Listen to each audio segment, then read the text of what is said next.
on this Wednesday night. We're going to be having a presentation, and Ms. Georgia Bryce will be doing a presentation for us on behalf of the Jamaica Diaspora Task Force Action Network.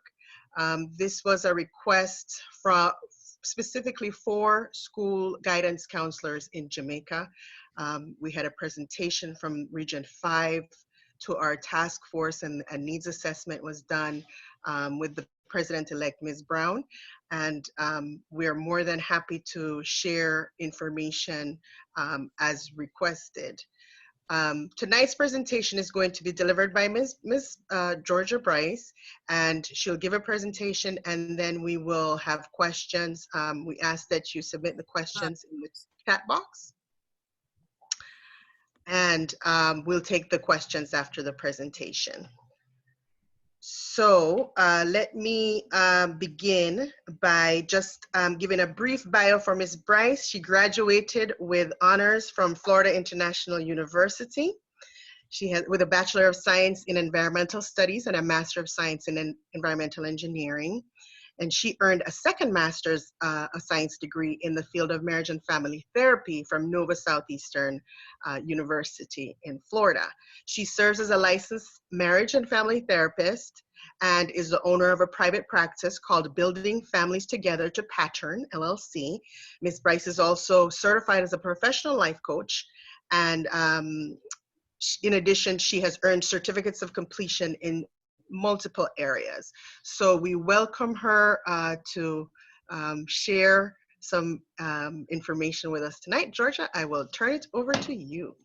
Thank you so much, Carlene. Is everybody hearing me clearly and seeing me clearly? Good? Okay, very good. All right, I also want to say a very special welcome to everyone who's tuned in.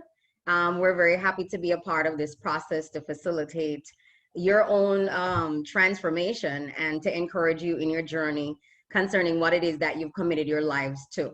So I have the privilege this evening of talking to you on a very, very important topic, this issue of self-care. It's fundamental to my life. I am a therapist / counselor like the rest of you. So I know just as much as you guys how important it is that we're taking care of ourselves. And so as I put together this particular presentation, one of the thoughts that came to my mind is this idea of the position that we hold in the society. I compare us to trees in a forest. A collection of trees makes up a forest, and each tree has something to contribute to the ecosystem that's being generated. Trees are part of that larger ecosystem. So each of us represents an individual within a larger ecosystem. So what do trees do? Trees are responsible for doing several things. They provide food.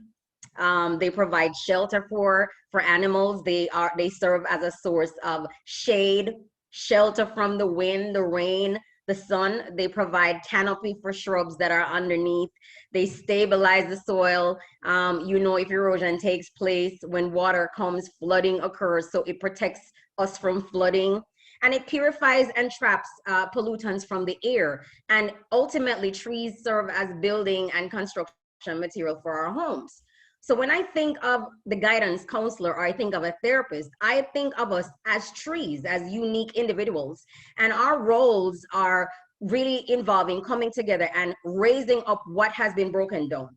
Because a lot of what you're going to find in the course of what you're doing is that you're dealing with children in the educational arena that are struggling with personal stuff from home. And our responsibility is really to raise up what has been broken down in their homes, give them some sense of self, give them some sense of self-agency, raise their self-esteem, and help put them on a trajectory that's going to bring them into ultimately where they want to go with their lives. We have the responsibility to strengthen children in the school arena. And as you're strengthening children in the school arena, you're also impacting their families, whether you believe it or not.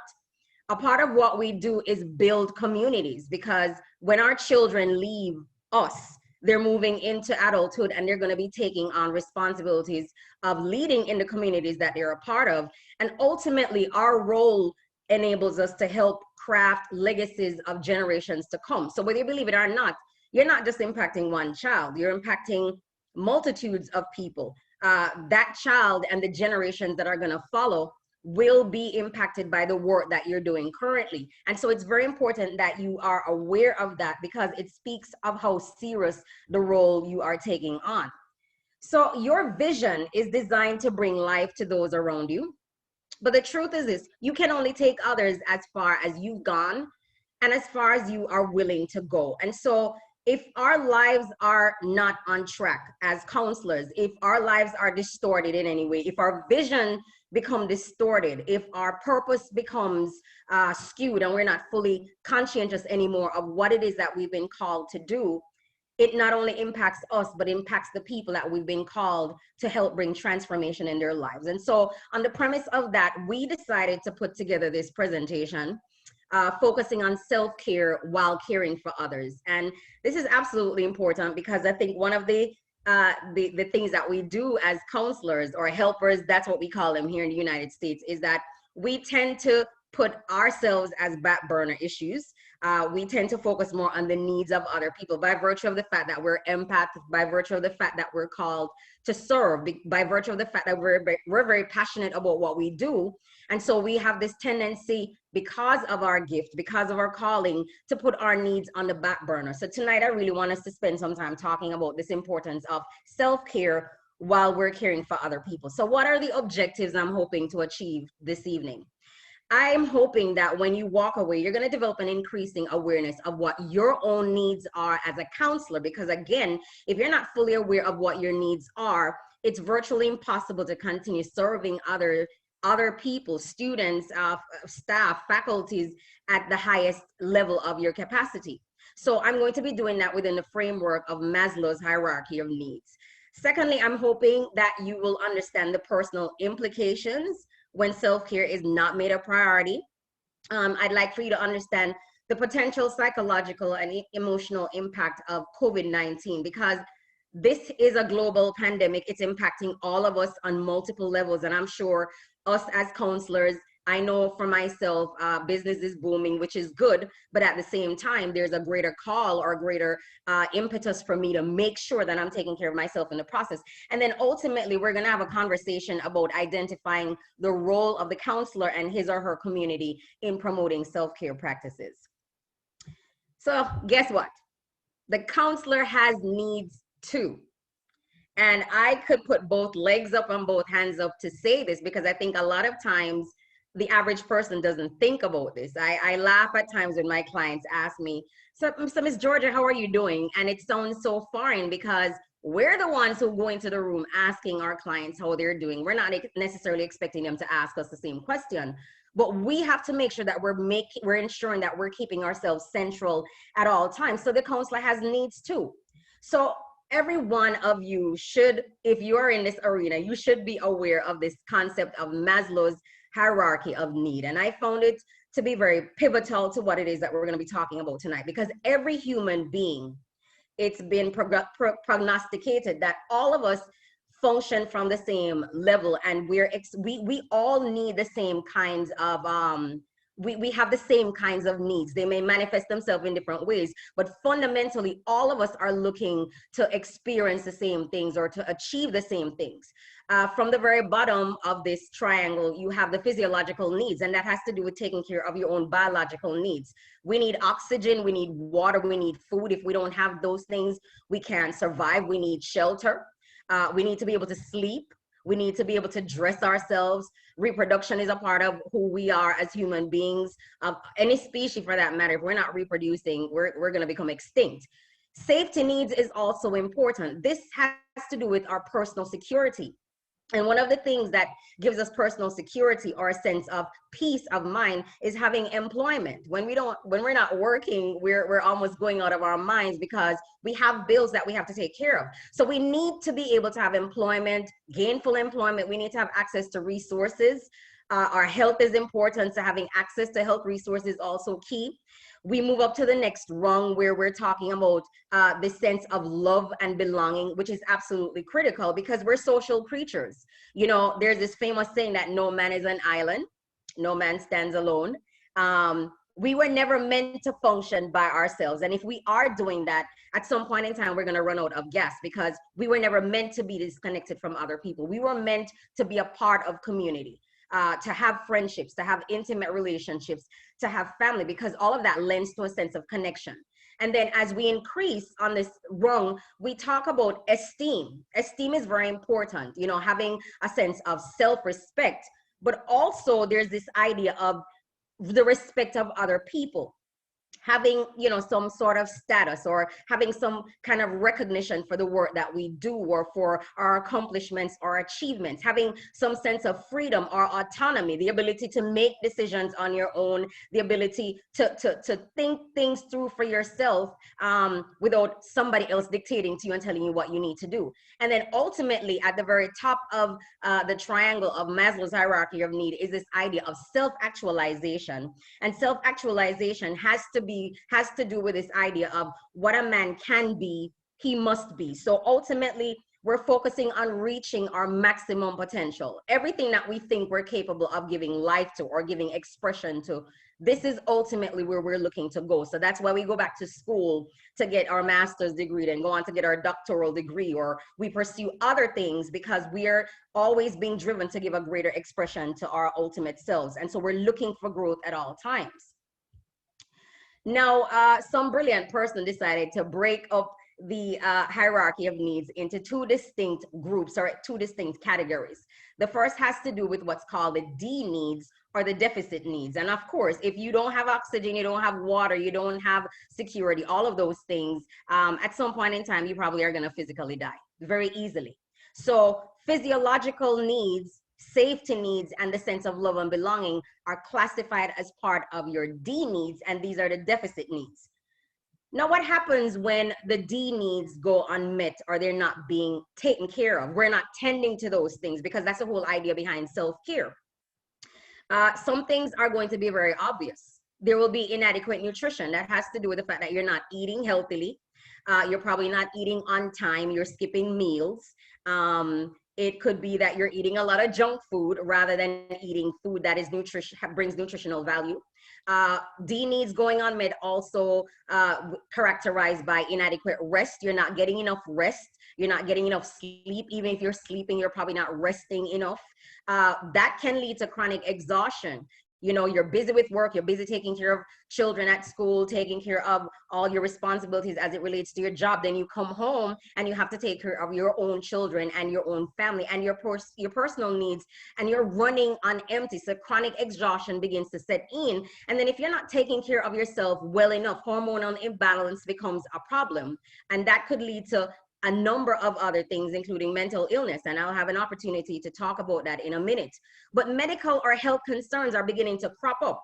Stress is one of those things that induces medical or health concerns. Stress could manifest itself in so many different ways. So if you're not taking care of yourself physically, it's highly likely that you could fall into this trap itself. Your cognition becomes impacted. That means your ability to think very clearly begins to get affected when your D needs are not being met. If you're not eating well enough, it's going to start affecting your ability to think, your ability to process things, your ability to concentrate. Isolation and loneliness is one of those things that is present when your D needs are not being met, because the idea of safety and being in relationship, being in friendships with other people becomes that begins to fall off. And so you're finding yourself isolating more, probably not even wanting to connect with people, and loneliness begins to set in. Or then also feelings of abandonment. Even if people are there for you, you begin struggling with feelings of abandonment. And whether we believe it or not, D needs going unmet, if you're not eating well, not sleeping well, it could give rise to mental illness. The other group in which the Maslow's hierarchy of need has been broken down into is what we call the B needs. And I've kind of revamped this because the person who originally put this together, they had self-esteem as being part of the D needs. I believe self-esteem is more from the B needs, because self-esteem and self-actualization that are at the very top of the pyramid, they seem to intertwine quite a lot. This idea of self-esteem has to do with you being comfortable in your own skin. You know, it's recognizing your own competence, your own ability to show up and to do things. You have the autonomy to think for yourself and to make critical decisions for yourself as well as for others. You get the sense that you are worthy of respect.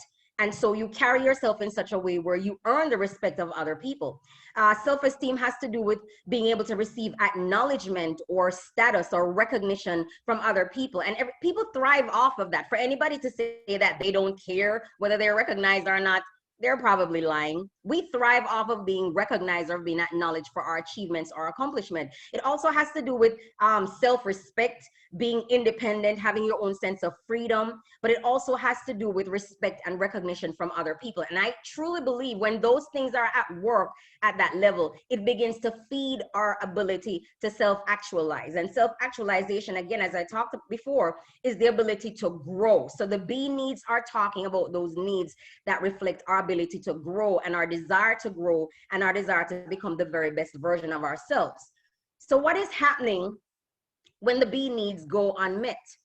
If we're not taking care of ourselves, if we're not practicing efficient self-care or adequate self-care, there will be an erosion of your own sense of self. You'll begin to struggle with your own sense of self-agency. You'll begin to question your ability to get up and make decisions, to carry out tasks as it relates to the job that you are called to do. If you're struggling with your own sense of self, it's virtually impossible to serve the needs of the people who are going to be coming into your room, who are probably broken or probably hurting, who have their own stuff that they're going through. How can you pour out of yourself if you don't have it to give? You're struggling with self-image, self-worth. When those things come into question, it affects your ability to show up fully on your job. When B needs go unmet, there is that low autonomy, as I talked before, not having the ability to get up and make decisions or do critical thinking for yourself. You're having to rely on people to tell you what to do. Your potential becomes capped. You have the ability to do some things, but you don't do it because you don't really feel good about yourself. You don't believe you're able to achieve the heights of success that you're looking for. And this can ultimately affect your job performance. It could become impaired because you're not able to show up fully because you don't think you're capable of showing up fully. So if you're not taking care of this idea of self-esteem, cultivating it and cultivating this sense of self-actualization, it could lead to increased vulnerability to substance and alcohol abuse. I can tell you right now, the vast majority of people I've worked with in the substance abuse arena, they struggled with low self-esteem. They struggled with low self-image. And so a lot of what we've had to do is to spend time helping them building up that sense of self. And when they're able to take care of that, then they're able to give expression to the things that they're capable of doing. One of the other things that is likely to occur when you are struggling with low self-esteem or issues of self-image or self-worth is you begin to, there are changes in your personality and how you present yourself. So there may be this issue of the imposter or imposter syndrome that shows up. So the person who begins to reflect this kind of personality, one of the things that is at work is that this person shows up as being very happy and successful, but it's all a mask because they're really terrified and afraid of failure.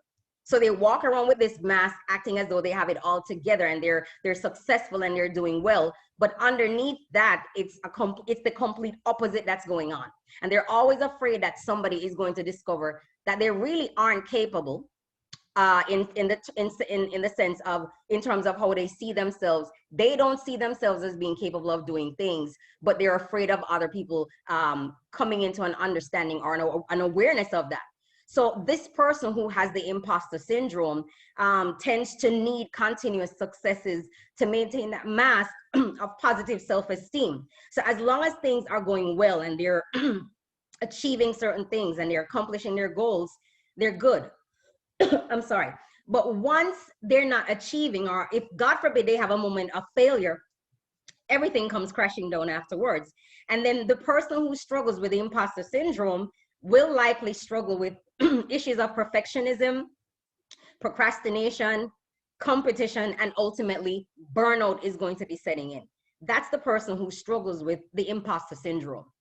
One other thing that may show up for another person, because it varies for different people when your B needs go unmet, is the victim mentality. And I'm sure some of you probably are aware of what that looks like.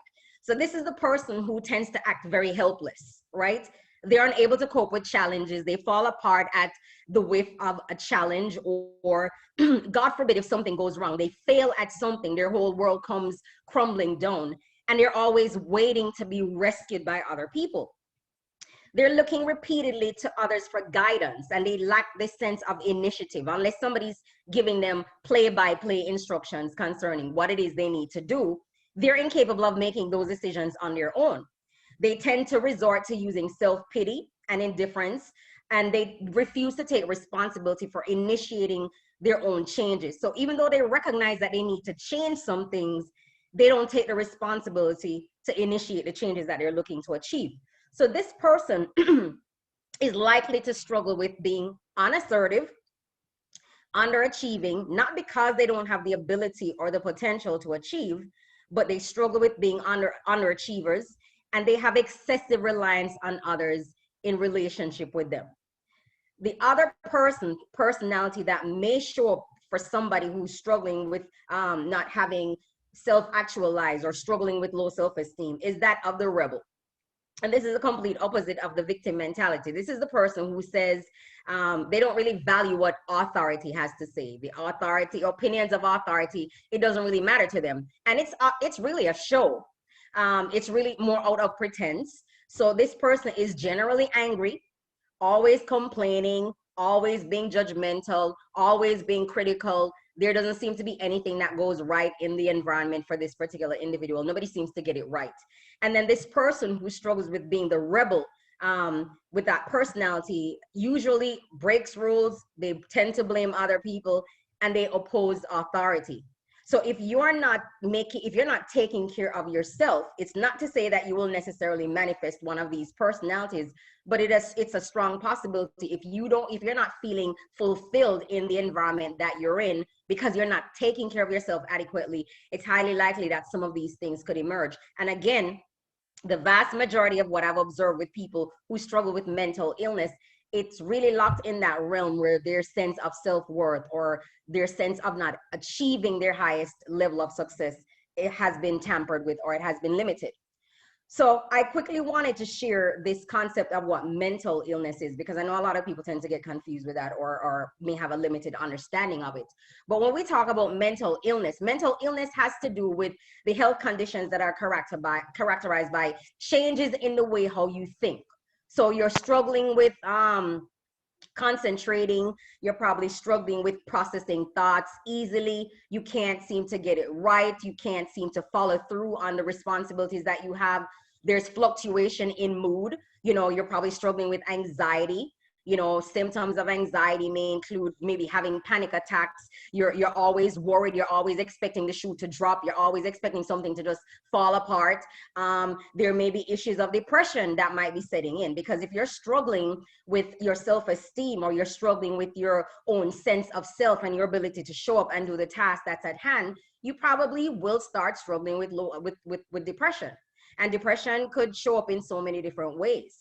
There may be behavioral issues, you not being able to show up fully functionally doing the job that you're called to do in your capacity as a counselor. You might not be able to show up fully in relationship with other people. Your relationships are beginning to change. You are beginning to have problems. More conflict is beginning to arise. So mental illness is always those health conditions that are associated with distress or impaired functioning.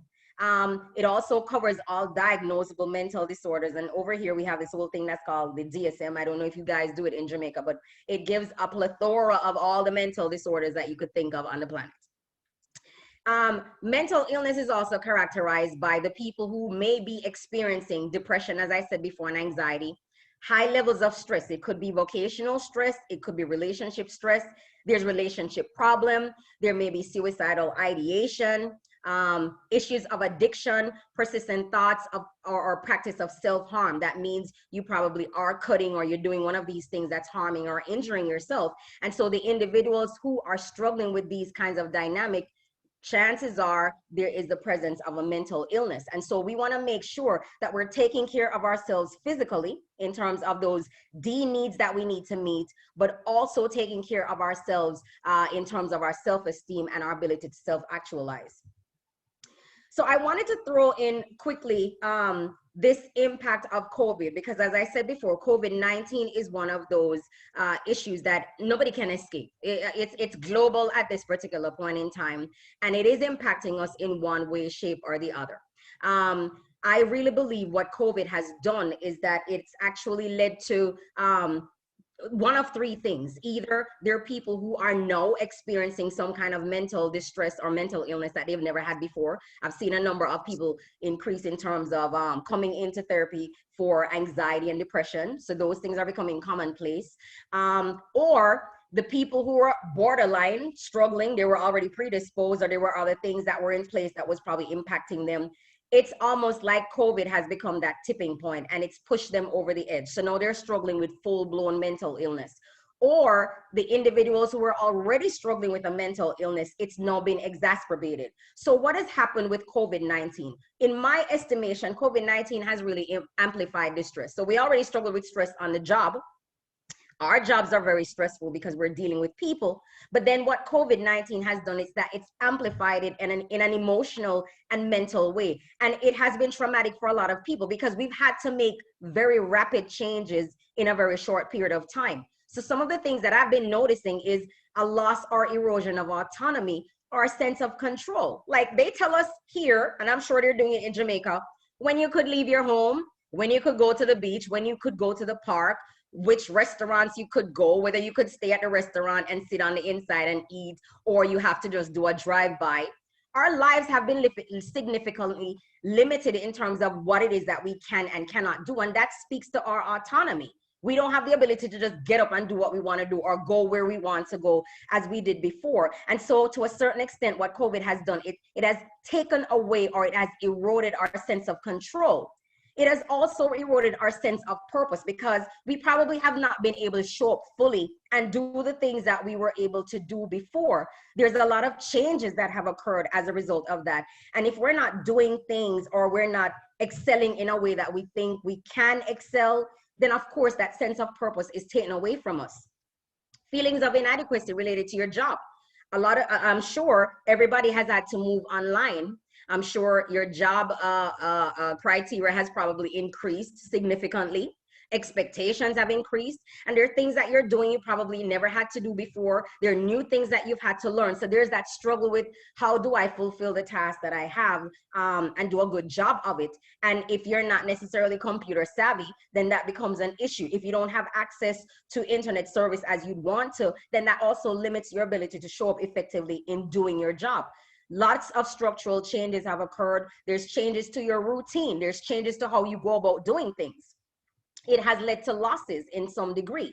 And then there's the erosion of boundaries. You're working from home now. So there was a time when work went to work. You took your body out of your home. You went to a job. When you left your job at whatever time in the evening, that was job. Going home is a different space. Now everything is in the same space. You're having to function in your home as your workspace as well. And so there's that erosion of boundaries. There's no more, it's not just my safe space anymore. It's no, it's my workspace. There's disruption with your work-life balance. Not only are you having to balance the responsibility of your job duties, you're also having to balance your children. If you have children and you're working from home, you also have to make sure that their needs are taken care of. You got to make sure that the needs of your household is being taken care of while you're taking care of work in that same space. And then of course, I'd like to say the fight mode or the survival mode, because what we do what we always do as counselors or therapists or helpers. We put ourselves on the back burner to make sure that we're meeting the needs of other people. So even us, as we're being impacted by COVID, we're putting stuff on the back burner to make sure that we're taking care of other people. Emotional distress, emotional stress, increasing anxiety. Depression or anxiety or stress was something that you struggled with before. There's a strong possibility that you're struggling with that even more.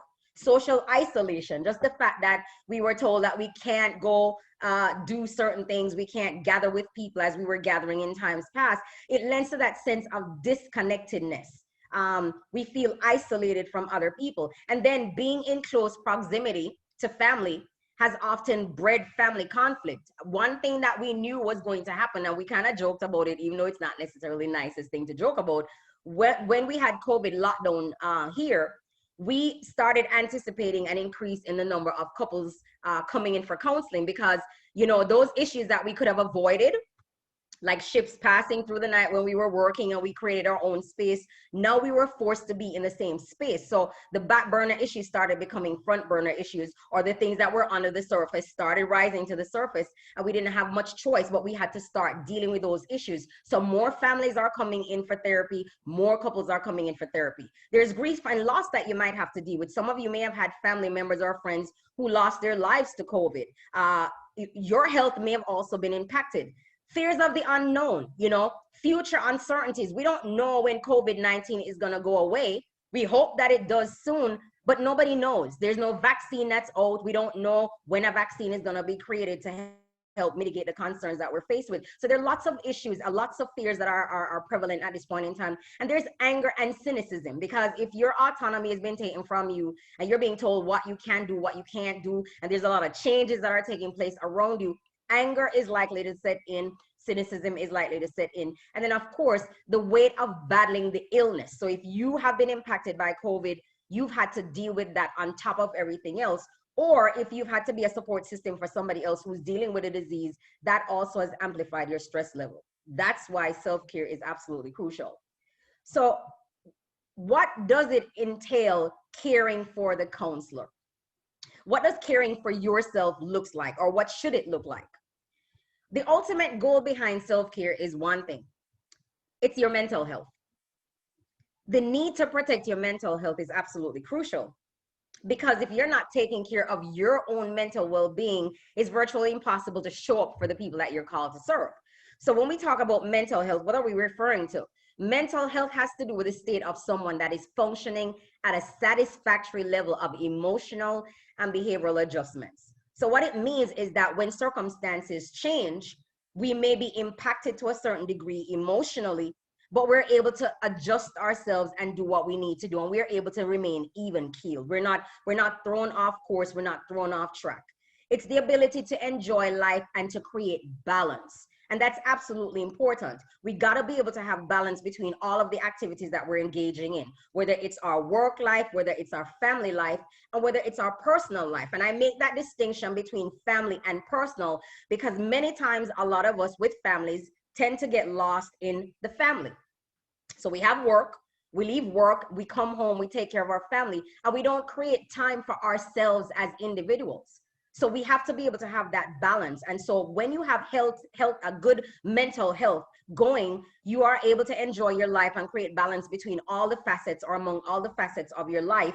And you're able to achieve psychological resilience. And all that simply means is that you have the capacity to bounce back when life hands you some stuff.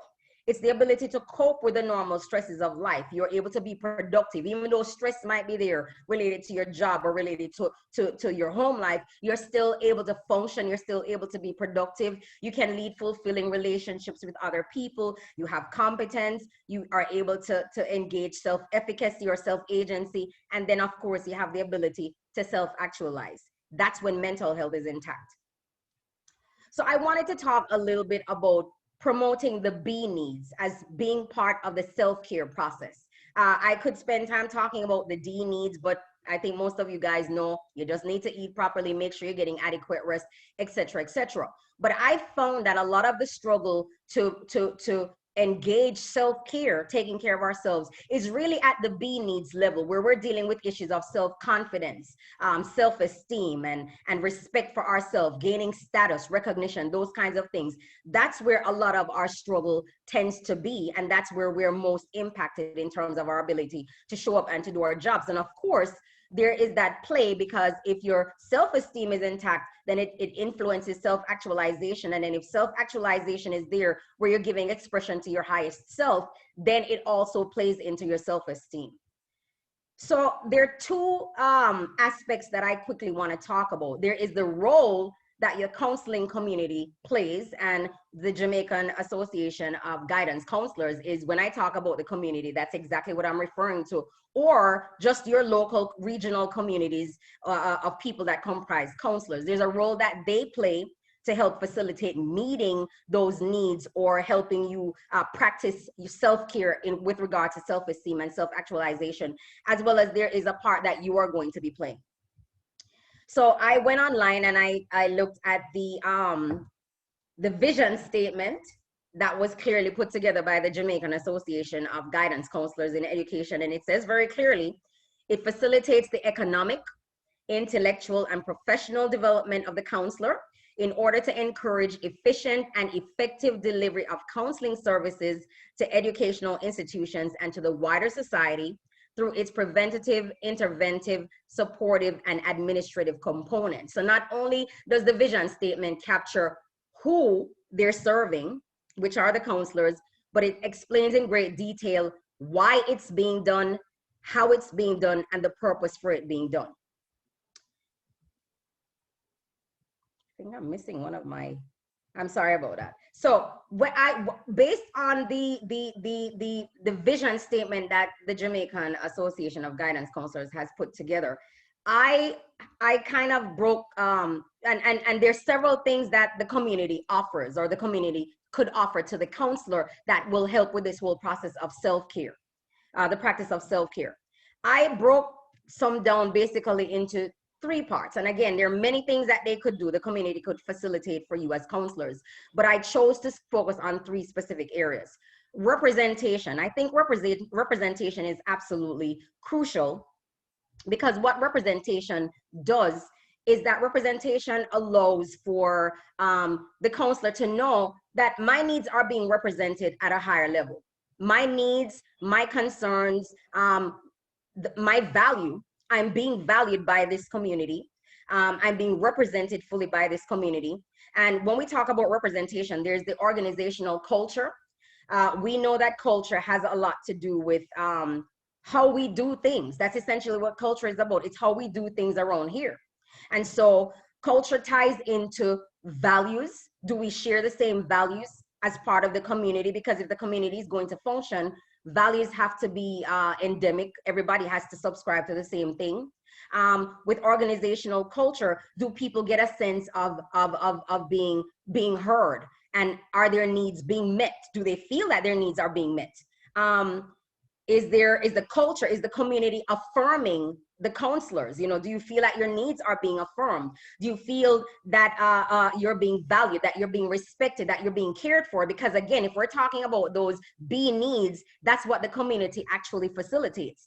Does the community actively engage the counselors? Because if the community is engaging the counselors, then the counselors will have an opportunity to get involved, to share their own opinions, to give their ideas, and that sense of buy-in also lends to the idea of self-actualization. And is there clear leadership, and is there clarity regarding expectations of the counselors? So that's what representation actually represents. There's another thing that the community should do, and is that it facilitates your own self-actualization, which also lends to self-esteem being cultivated, etc., etc. And what does facilitation look like? Facilitation has to do with rewarding and recognizing the efforts of the counselors. There is nothing more significant than people being rewarded and being recognized. It makes a world of a difference. People will stay on a job and get less pay, but if they're being rewarded for their efforts, or if their efforts are being acknowledged and recognized publicly, it does make a difference. It does impact their self-esteem, and it gives them a reason to want to continue doing the work. Creating pathways for self-actualization. I mean, are there courses available? Is there an opportunity for somebody to matriculate from one level to the next, gaining certification? Those things can help with people developing their own sense of self, giving birth to more of their own capacity, giving birth to more of their potential, having ideas of things that they want to do, and there's an opportunity for that to occur. Community development. When I think of community development, I'm thinking in terms of psychological protection as well as psychological support. Is the community creating a safe environment so that counselors feel able to address their concerns? Are they able to ask questions and receive potent feedback or viable feedback? Can the counselor report mistakes or problems without fear of being vilified, or fear of something falling apart, or losing a job, or whatever it is? And can they propose ideas to facilitate change without negative consequences coming from that? That's what the idea of psychological protection is about. And that's one of the things the community of counselors can actually facilitate for each counselor. Psychological support has to do with creating work environments that foster healthy social interactions with counselors and those that are in authority, allowing for relationships to flow quite smoothly. And it's creating environments that are marked by mutual respect, trust, uh, um, guaranteed access to the needed resources that you need to fulfill your duties, your job. Because if the resources are there, then it takes the pressure off of the counselor, and the counselor is just able to show up and do whatever it is that needs to be done. And then it lends to the idea of being valued in their work environment. Again, valuing people is probably the most important thing that we could ever experience, and it does something to us when we're valued. So one of the things that the community actually can do is to facilitate these things, represent fully, and the counselors know that they are being represented, and creating community in which the counselors feel that they're significantly a part of something, they're connected, and they're attached to something very important. So let me go back a little bit and talk about the role of the counselor. So there are some things that the community can facilitate, but there's some things that you're gonna also have to facilitate as counselors when it comes on to this idea of self-care, and what we're talking about from the level of self-esteem and self-actualization. I think it's very critical for you to keep your why central. This idea of purpose, why you do what you do. The moment you lose touch with that, it's over. You become, the moment you lose a sense of why do I show up every day and do the things that I do, the moment I lose sight of the vision that I've established for my life and how that vision plays into the greater community and in the role that I walk in as a counselor, it's over. The moment you lose sight of your why, it's likely that depression is going to set in. It's likely that anxiety is going to set in. It's likely that self-esteem is just going to go away. We have to remember the mission that we're about. We have to remember why it is that we get up every day and do what we do. And if you're losing sense of why, you probably need to sit down and really do some self-introspection, and probably have a conversation with somebody to see how you could get that back on track. Because once that goes, it's over. Part of raising the B needs for you will involve promoting your own evolution. You have the ability to discover your potential and to keep giving birth to yourself. And I'll tell you very quickly, my background, as Carlene shared earlier on, my background is science and engineering. And I worked as an inspector after I had my first, my bachelor's degree in environmental studies. I worked for about 7 years. And if I felt that was all there was to Georgia, I would not have gone on and gotten a degree in environmental engineering. And if I was satisfied with just the degree in environmental engineering, or thought that that's all there was to Georgia, I wouldn't have gone on to get a second master's degree in marriage and family therapy. And if I was just satisfied with getting a degree in marriage and family therapy, I wouldn't be sitting on the platform talking to you guys right now. So there is always more to give birth to, and it is your responsibility to promote your own evolution. What else can you do in addition to counseling? What else can you do, or how can you show up differently in terms of what you're currently doing? It's important that you live with legacy in mind. Legacy has to do with the end game.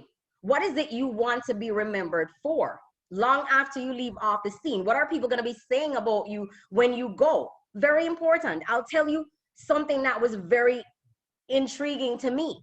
Yesterday, I got an email after we posted advertising that we were going to be doing this presentation. I got an email from a young lady who, she explained in very details. I don't know who this person is, but she's also an educator, and that's how she saw the flyer about what was going to be happening. She said to me, I taught her in 1995. 1995, Westwood High School. I taught for 2 months, literally. And this young woman reached out to me and she said, I want to know if you're Georgia Bryce, who taught such and such and such at this particular time at Westwood High School. And I responded, yes. And she said to me, you changed my life. I taught for 2 months. 2 months. I don't know what it was I could have said or what it was I could have done. She actually gave me a quote of something that I said. I don't remember anything about it. But what it says is that legacy, I've made an impact on this young woman. So what is the legacy that you're looking to leave behind? What are people going to be saying about you after They've passed through your hands, passed through your classrooms. They've gone on 10, 15, 20 years later. What is it that they're going to be able to turn back and say to you as a counselor? You did this, you said this to me, and it made a world of a difference. You have to be constantly defining and refining your legacy, because when you've set your legacy, that is the place that you're going to be working literally backwards. You are going to be spending the rest of your time in the arena that you're in, building on the thing that you've laid out for yourself, that this is what I want to be remembered for. And this is what I want people to be able to say about me. What else are you responsible for as part of raising this B need, or ensuring that self-esteem is kept intact, ensuring that self-actualization occurs? You got to create environment. Creating environment, the kind of environment that is going to facilitate you giving expression to your greatest self, is going to be your responsibility. There is something that your community is going to do, but a lot of that onus is going to be on you. So you surrounding yourselves with the right people, the right places, the right things. Where do you want to go? Where do you see yourself in the next 5, 10, 15 years? What is it going to take to get you there? What do you need to immerse yourself in? What books do you need to read? What conferences do you need to be a part of? That idea of creating environment is exclusively up to you, and your environment is everything. If you put a seed, for example, on a table, and you come back 5 years from now, that seed, as loaded as it is with potential, is not going to produce anything differently. But if you put that seed in the right environment, you come back maybe 2 weeks from now, you're going to see growth, and eventually it's going to start producing a harvest. Your ability to produce more of who you are is heavily dependent on the environment in which you put yourself. Then you also have to stay connected. Nothing of significance happens outside of community. Value, your own personal value, the value of the people who are around you, it's going to be forged within community. So then a part of what you will have the responsibility of doing is ensuring that you're staying connected to your community. And then, of course, seek support. And we can't express this, we can't stress it enough. Carlene will tell you, one of the first lessons that I was taught in school when I went for marriage and family therapy is this: the therapist needs a therapist. I don't know if this is something that's reiterated in Jamaica, but I'll tell you right now, the counselor needs a counselor, because of the vicissitudes that we experience, because of all the stress that we have to deal with, because of all the things that we have to deal with concerning others, but also concerning our personal lives, it is important that we have a support system in place. You may not have a formal counselor that you go to, many of us do, but you got to be able to be a part of relationships that offer some kind of therapeutic support of some kind, because that is going to be extremely critical to this idea of practicing self-care. So the last thing I want to say to you, I want to leave you with this. As a counselor, you are very valuable. What you do is of absolute importance. If there's a day you ever get up and feel that what you do doesn't matter, I want you to think again. You are changing lives, you're transforming lives. You don't know what is it you're going to say to a child. You don't know what it is that you're going to say to a faculty or staff member. You don't know. It could be one word. This young woman came to me 25 years later almost to tell me that I made a statement that I remember nothing about, but she guided her life by that one statement that I made to her. So your role is very pivotal and it's very valuable. It's very valuable. And so because it's very valuable, it's very important that you spend time investing in self-care. And so my prayer for you is this. My prayer is, as trees, that's what that I've used as my theme, may you be like trees planted by rivers of water, bringing forth fruits in due season, and that you're doing it consistently. And the more you take care of yourself, the more you're able to show up fully for your constituents. So for those of you who probably need to get my information, if you want to reach out to me for additional information, I am on LinkedIn at Georgia Bryce. I'm on Facebook, Georgia Building Families. And I also have a personal page. I live on Facebook. It's like a second home. So I'm always on it. And then of course you can email me at georgia@bfatpllc.com. So at this time, I'm going to be taking questions. If anybody has any questions, I'm going to hand over to Carlene. While we wait for the questions, I just want to give an overview as you guys are, thinking through. I have a question. hold on 1 second. Let me just read a few comments because earlier on, Nadisha Gray Huggins, she mentioned that every teacher is probably depressed right now as a relation to COVID. And Shireen Mullins Pickering also agreed, and she said probably anxiety is a major issue also. So that's something as a result of what we globally are going through that we might be seeing. So Georgia, you want to talk a little bit about anxiety and depression? Yeah, that is definitely the case. Many, in fact, I'm a part of a Facebook group of Ooh.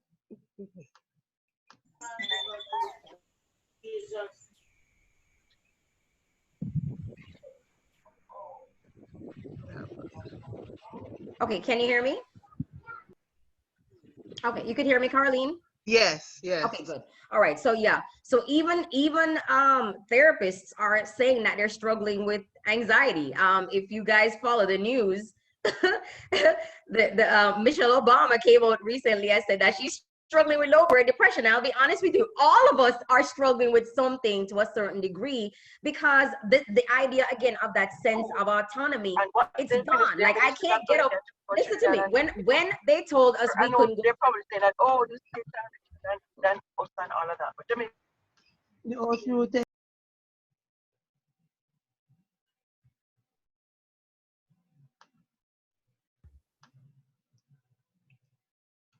Georgia, hello? Georgia, can you unmute? you are muting me. Oh yeah, because there's background noise. I'm trying to get some of all the participants. So I think now we're good because there's other background. No, so I was saying for those couple of months when I couldn't go to the beach, listen to me, I almost lost my mind, man. I live 2.5 minutes from the beach and I could not, I would walk, they taped off the area and I got as close to the tape as I could.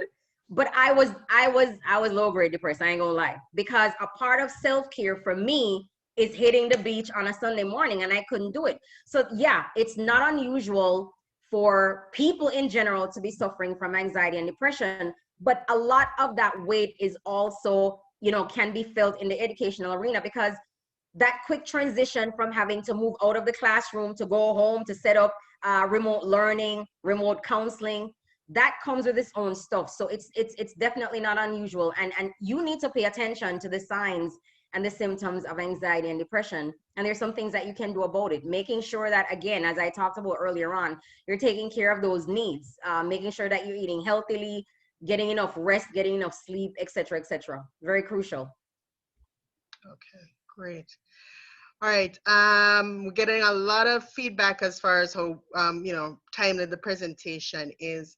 I think I saw Miss Tina had a question. Yes, I have a question. Good evening. Good evening, everyone. Before I say anything, awesome presentation. I'm so happy I could have been here. But can self-care be too much? What do you mean?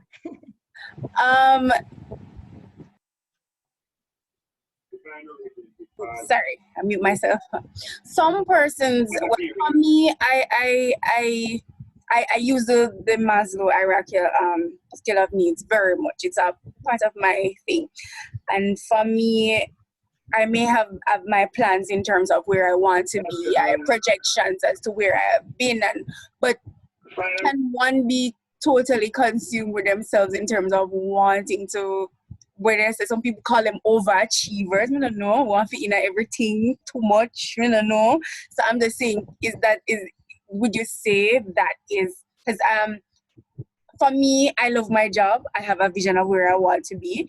And necessarily I want to be in the classroom for 30 years, 40 years, but I have, like you have said earlier, 5 years, 10 years, I have a projection. But in terms of, because I take professional development very seriously, and as far as I'm concerned, wherever there's something happening, I am there. I want to know what's going on. I'm tapping into my resources or other people's resources. I'm networking so that I can be on top of my game. But for some people, they may consider that too much. I mean, I know. So okay, so it's not so much what people consider. The question is, do you consider it too much? Absolutely not. Okay, then there's no problem. Right, Carlene? We don't create problems. If there's no problem, there's no problem. Right. Okay. Yeah. No, if you have a trajectory you've established for yourself where you want to go and you can envision yourself with certain timelines, absolutely go for it. Go for it. No, I'm not gonna get therapeutic on you, but I'll throw in that it's important that we know why we do what we do. Precisely. If it's really a need that's masked, like there's some deficit somewhere and you're pursuing certain things to fill a hole, then that's a different story. But if you have a plan of where you want to be in the next 5, 10, 15 years, then put yourself in environments. That's one of the things I talked about. You got to immerse yourself in the environments that's going to take you to where you want to go. Mhm. Awesome. Thank you, Tina. Thank you.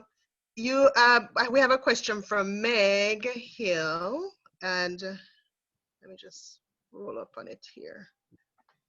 This is, how do you function when you work in a place where there's no value or recognition given to counselors?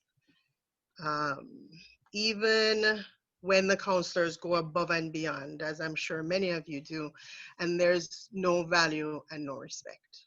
Yeah. That's one of the reasons why I talked about the role of the counselors community. Again, I don't know what that dynamic is like, but the purpose of the community is for representation and for advocating for the specific counselors in the different settings that they're in. So if it is something that you can connect with more, if there are people who, officials who are part of the larger community that you can have those conversations with, that's probably going to be your best bet, because they're the ones who are supposed to seek representation for you in the classroom settings that you're working in or the school settings that you're in.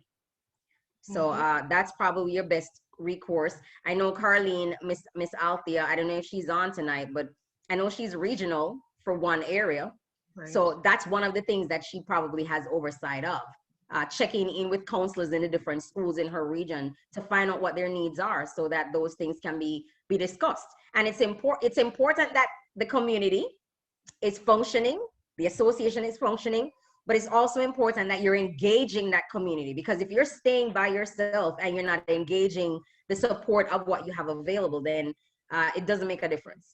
And we have to also say, there is nothing wrong with big up yourself.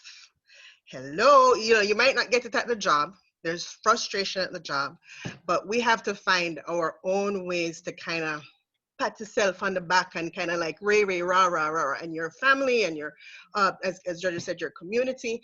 But as you go through your day and you reach certain markers, to celebrate that and to give yourself the kudos that maybe you're not getting there. And in the meantime, of course, we need our administrators and our principals and our associations to kind of help give value. So to advocate for that as well. Yeah. Yeah. And I also want to add quickly, Carlene, I also think it's important that people form their own groups. If you're in a region where there are the other counselors, connect with them. Do stuff like, listen, I got friends who are therapists, like all of my friends are therapists at this particular point in time. And every opportunity we get to go hang out together and talk and just be an ear for each other in a certain sense, we do that because it makes a difference. You having your own support system is absolutely crucial. Absolutely. Ms. Jennifer McKay Kenlow said that, could it be that the work of counselors are at times undervalued and not recognized, thus leaving counselors to push themselves far too much to feel acknowledged? Yeah, certainly. And it's not just counselors alone. I think that's across the board with any sector. But yeah, that's legitimate. Yes. So Cassette Aldred said counselors are really being overworked. Let's see, and they even act as school nurses. Goodness, so how many had to do counselors where? Right? Tracy and Miss Althea is on? Is Althea on? I didn't notice her. I was looking for her earlier. I'm on. Okay, so wonderful, Miss Althea. So you're hearing some of the feedback that your counselors are giving. Yeah. So from a community standpoint, these are probably some of the needs that definitely need to be addressed. Yes, as was discussed. Yes. I think a lot of counselors are disappointed because you have to sell your story. you know, and sometimes you do a great job, but the principal forgets to mention in staff meeting, your supervisor forget to mention, and you know, the time roll on. So every time, as you say, a counselor has to celebrate work. You have to keep reporting. Every staff meeting, you have to go in there and say, listen, we did an action study. We did, because I'm telling you, the disappointment of not being recognized can cause you to burn That's out. huge. Yes. Tracy Ann Taffy says that JAGC is promoting Counselors Week in December, especially the last 2 years, and that emails are sent. So December is counselor time. Okay. Yes, it's counselor time here. Okay, great. Counselors should, okay, you mentioned that counselors should also be use available means to celebrate their work. That's what you were talking about, right? Because of the nature, just to keep reporting and kind of keep making sure that the value is brought up. Yes, keep being present. Keep being present. You have to fight for presence as a counselor, because the nature of the work is really secretive. So when you do a home visit, you don't have to tell who. Say, I went on 5 home visits and I was pleased with the process that was going on in the homes. I was happy how the connection was made, and whatever, you know, keep telling what you're doing. Keep telling what you're doing in the most confidential way possible, but keep highlighting your work. Awesome. I often joke, Carlene, that my best work is done undercover. As therapists, we can't talk about our clients' stuff. Our clients could probably put out an anonymous review, but I can't go put on blast about my clients, you know, what we do and how we've been able to shift them from one place to the next, because confidentiality. So of course, this is why, as you said, we have to pat ourselves on the back sometimes, because sometimes that's the only place you're going to be getting some kind of accolade. Does JAGC have programs for self-actualization or scholarships or anything like that? Ms. Brown, can you speak to that? If there are any opportunities through the organization? Aside from things like what we're doing here, which we will continue. If this is something that's well received, we'll certainly continue that. But are there other opportunities? Yes, I think there is a national education committee that is responsible for finding these things out, and if they connect with their region, they can find out what's happening. You don't have a lot of people offering scholarships and so, but I know that from time to time, whatever is available, we send out so that people can know your training that you can have, what's out there, and all of that. I've seen it go out in the national groups, and I have seen people make use of it. For example, one of these universities had free courses during the COVID season. There were about 67 free courses, and I even bought into 2. Of course, it's the courses that are, you know, the ones that you don't speak to the course leader on, but you can just go through and finish it. And I was able to take some and got some good courses. So you have to just be aware of what is out there. But JAGC does share the information. I don't know of them being able to pinpoint us to a particular scholarship that is available, but we share information, what is available in the world in general. You know? Yes. And Tracy Ann Taffy Thompson says that JAGC does offer awards to guidance counselors with scholarships. It's being, scholarships are being explored at this point. Okay, yes. Yeah. Joseph Green asks that he suggests and agrees that most counselors need a therapist, as Joseph said. And his question is, at what time, though, do we need to disengage for therapy? I don't know if it's for therapy or from therapy. At what time? You will know if you're about to hit that tipping point. You actually don't even want to hit that tipping point, in all honesty, because that could spell danger. I think it's just useful to always be getting some kind of support continually. Again, it doesn't necessarily mean that you even have to go sign up to be with a counselor. I think you need to be a part of therapeutic relationships, you know, whether it's connecting with other guidance counselors and being able to talk through some of the things, the challenges that you're dealing with. And if it is that you do need to go seek a professional counselor, do it. But you'll know. Yep. This is why when we talk about self-care is actually an ongoing process. So I didn't mention that it's doing things that you enjoy, is making sure that you're setting aside time to do some of the things that you enjoy. For me, again, when I'm not deathly tired, like since I was preparing for this presentation, Sunday I missed the beach. Carlene, please make sure Dr. Gretel is aware of that. But every Sunday morning, I try to make it to the beach. I try to get to the beach at around 5:45 to see the sunrise. And I take my beach chairs with me, and I'm on that beach a good 2 hours. I don't care what's going on. I'm on the beach. Fridays, I do no work. I don't talk to clients. I don't care if there is an emergency. I don't care if this guy is falling. I'm not talking to you.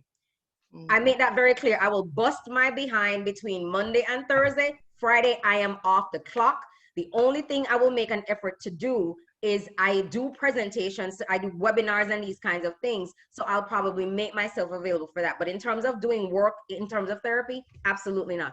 I have to make sure that just as though I'm prioritizing my clients when I need to see them, I'm prioritizing myself. And you're gonna have to learn to do that. Perfect. We had a couple of people asking about the presentation. Of course, well received, Georgia. It was wonderful. Thank you. Also wanting to know if it would be available, and then also wanting your email address again. So I don't know if I'm going to put that last screen as well. Yeah. Do you want me to pull up the screen, or do you want, I could write it in here? What do you want? All right, I'll just pull up the screen. Whichever is easiest to do. Please write it. Thank you. You want me to write it? Oh, write it in the chat so you can copy and paste it. Okay. Yeah. Yes, thanks. Yeah. All right. So I'm gonna put it here. Mm-hmm. And while you're putting it in there, Dorothea Lawrence has mentioned that JAGC does have WhatsApp groups for the region, and counselors can network and be in touch with each other, which is a wonderful opportunity to exchange information and try to coordinate some meetups, maybe, if possible. Yeah. That's important. Yeah. Okay, there it is. Georgia Bryce, BFATPLC.com. Awesome. All right, well, we are rolling into 9/12, and I just want to thank you all for being a wonderful, wonderful crew and joining us here. We appreciate the feedback. It's been great, awesome with you in the chat. And Georgia, it was really, really a good presentation. So thank you so much. We hope to have future, based on feedback from you guys, if there's something additional we can present. JD Tan is here to serve. We're the diaspora. We're not there in Jamaica with you, but our hearts are there. And whatever resources we can offer, we certainly will. So thank you all, and have a pleasant, pleasant night. Night, Carlene. Good night. Night, everybody. Hello. Heard it before you go, but Before you go. Yeah. Thank you. It was really good. Oh, you're welcome. Thank you all. Has been raised for quite a while. I was hoping to be acknowledged to contribute. Oh, I'm so sorry. Who's this? Where are you? Renation, Roy, Annie. I just want to make a quick point, because to add to person's concerns about not being recognized in meetings, I'm suggesting that you speak with the persons in charge of the meetings and have them slot you. Whenever there's a meeting, just like where you have welcome, apologies for absent, congratulations. Exactly. Contribution. Yes. Ensure that every meeting you have a say in the meeting. You know, take back your power in your school. As we are administrators just when they need us to use us. Take back your power in your school. But you have to feel, they have to feel your energy. They have to feel that you have something. So have a COVID plan. Put it on the wall. Plaster it all over the place. Go on the radio. Sing about it. You know, take back take it back. Yes, I agree. Take it back. That's what I wanted. That's a good point, Mister. I'm so glad you were able to say that. Thank you so much. Thank you. Yes. Ms. Brown, thanks again. Thanks to you too. Welcome, and thank you so much. All right then. Bye-bye. Oh, bye.